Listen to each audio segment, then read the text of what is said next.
গাঁয়ের নাম কুসুমপুর। সেখানেই থাকে রামু চাষি। রোদে পুড়ে বৃষ্টিতে ভিজে সারাদিন মাঠে হাল চাষ করেই তার জীবন চলে। জমি খুব বেশি নেই, কিন্তু আশা আছে আকাশ সমান। একদিন গ্রামে এক কৃষি অফিসার আসে।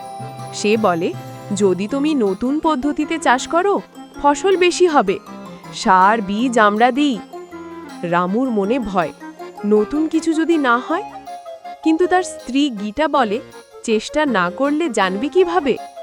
রামু সাহস করে আধুনিক পদ্ধতিতে চাষ শুরু করে। ড্রিপ ইরিগেশন, জৈব সার, সঠিক সময়ে বপন, সব শেখে সে। সময়ে যায়, ফল আসে। আগের তুলনায় দ্বিগুণ ধান ফলে তার জমিতে। গ্রামের সবাই দেখে অবাক।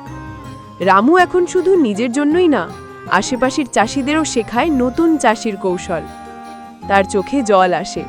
সে আকাশের দিকে তাকিয়ে ভাবে, এই মাটিই আমার মা, আর আমি তার ছেলেটা যে আজ তার মুখে হাসি ফোটাতে পেরেছে।